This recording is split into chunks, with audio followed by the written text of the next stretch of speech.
everyone, welcome back to A Wild Approach. In today's video, I'm going to be talking about what plants I'm looking to add to my garden this year. I've been working on a new garden space. It's called Hummingbird Haven. It's the space between my driveway and my front garden fence. I was originally only going to move some existing plants from Peninsula Garden to this garden to create it. But now I'm tempted to also buy some new plants this year to make up the bulk of the design. I'm still mulling it over because I need to make room for a pond, which will likely require moving existing plants. In the meantime, let's have fun and dream a little, shall we? I was looking at some plants I wanted to grow this year, and I kept adding more new plants to this list I was compiling.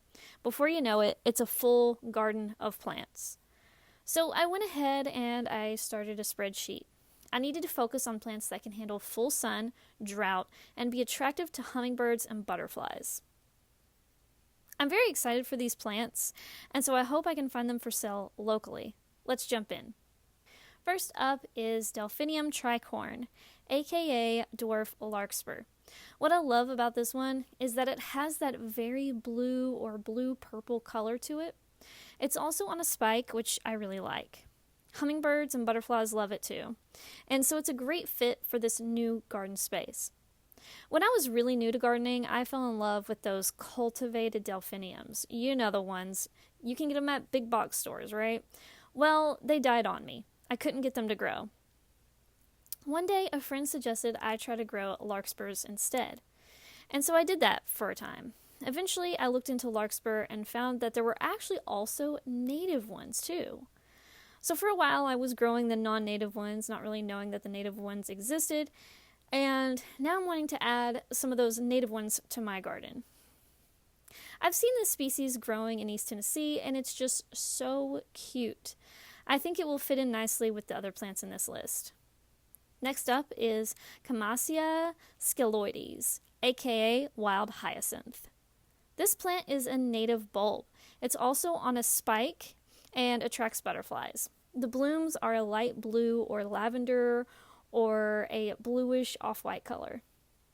What's cool about this plant is that it blooms in spring and it goes dormant during the heat and drought of like mid-late summer. So it should work really well in this spot. Phloxamina is next on the list, and it's a showstopper. It has gorgeous, deep pink blooms and hairy leaves. The leaves are either evergreen or semi-evergreen. I actually already have this plant, but I didn't buy nearly enough of it, so it's on my list for a plant I want to buy again this year. It's highly attractive to butterflies, as pretty much all phlox are. It's low-growing and drought-tolerant. Phlox pilosa is our next beauty, and she looks a lot like Amina, but a little taller, and the flowers are typically a little bit of a lighter pink. The other name for this is prairie phlox, whereas Amina is called hairy phlox. Prairie phlox is also drought tolerant and loves full sun. Next I have Verbena canadensis, previously known as Glandularia canadensis, aka rose verbena. This is another low grower, but it spreads out wide. It looks great on hillsides and can handle some dryness. It does prefer some mulch though in the heat of the summer. This one I think has another look-alike that's also native, but I can't really remember for sure if I have the name right for it or if the thing that I'm thinking of is a cultivar.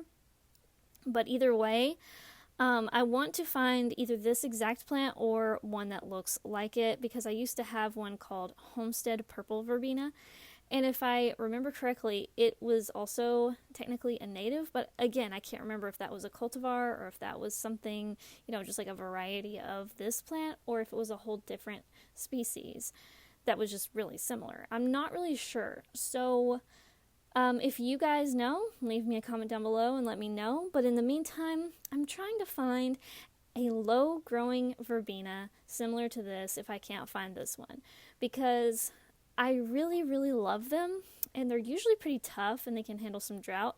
Sometimes they're short-lived, but other than that, they're really great. They really attract the butterflies. So the only downside seems to be that if I do get this, I may have to buy it like every 2 or 3 years maybe to keep it in the garden because it might not stay. So preferably if I can find one that is really good at self-sowing, that would be ideal, but we'll find that out. The flowers on it are usually between a light pink, a medium pink, or a vibrant purple. You're probably seeing a theme here, right? Most of the flowers in this group are pink, purple, or blue. Hey guys, can you do me a quick favor, pretty please? Could you hit the like button and the subscribe button under this video? It really helps me know which videos resonate with you guys.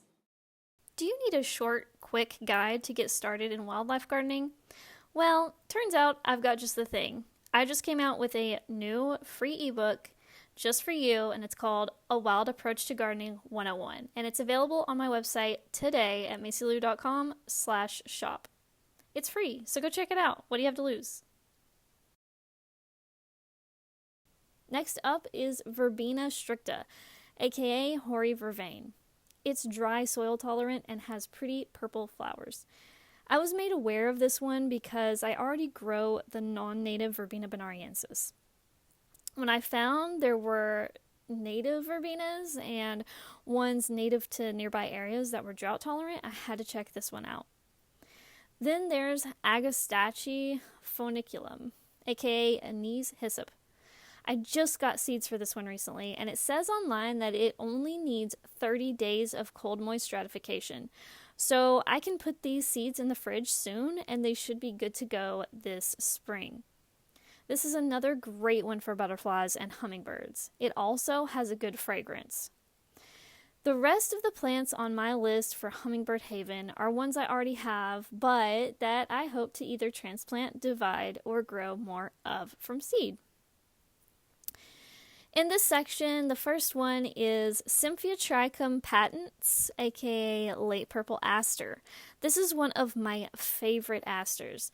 This will give us late season fall blooms. Butterflies and bees adore it. And like I said, I already have it in my garden, so I either just need to find little self-sown babies around or sow the seeds this spring. I may have even sowed some seeds earlier in the fall or winter. I actually can't remember. But either way, I should be able to grow this one pretty easily. Second is Butylioa, which I don't know if I said that right, curtipindula, aka Cytotes grama. This is a grass I already have, but I haven't been growing it but for a very short time. So I'm hoping to have more to put into the garden soon. Third one in this grouping is Schizachyrium scoparium, aka little blue stem. This is a much loved native grass that isn't too tall, but it isn't super short either. It's in the Goldilocks zone, I would say. It has beautiful colors of blues, greens, and pinkish tans.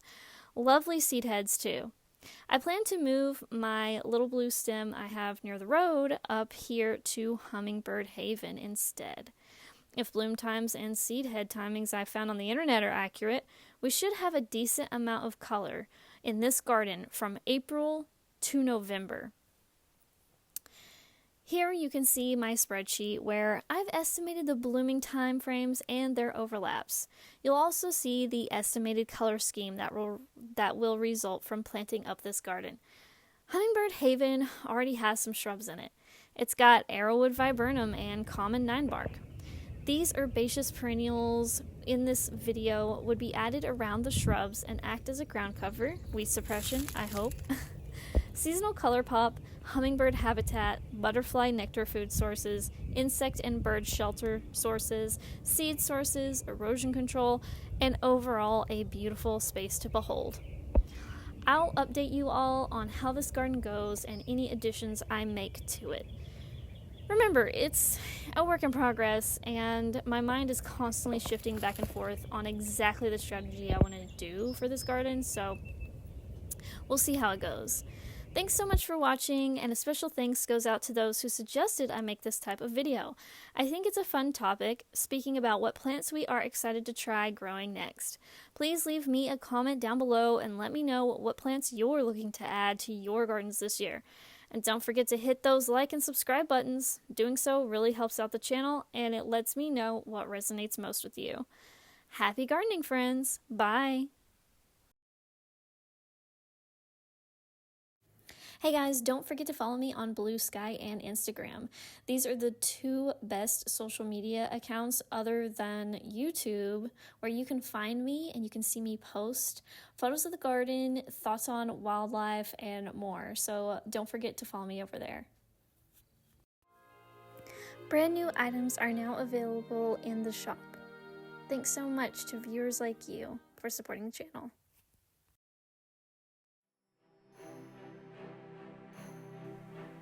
To support the channel, like the video, comment, and subscribe. You can also support my work by buying art from me at macylu.com. Thanks for watching!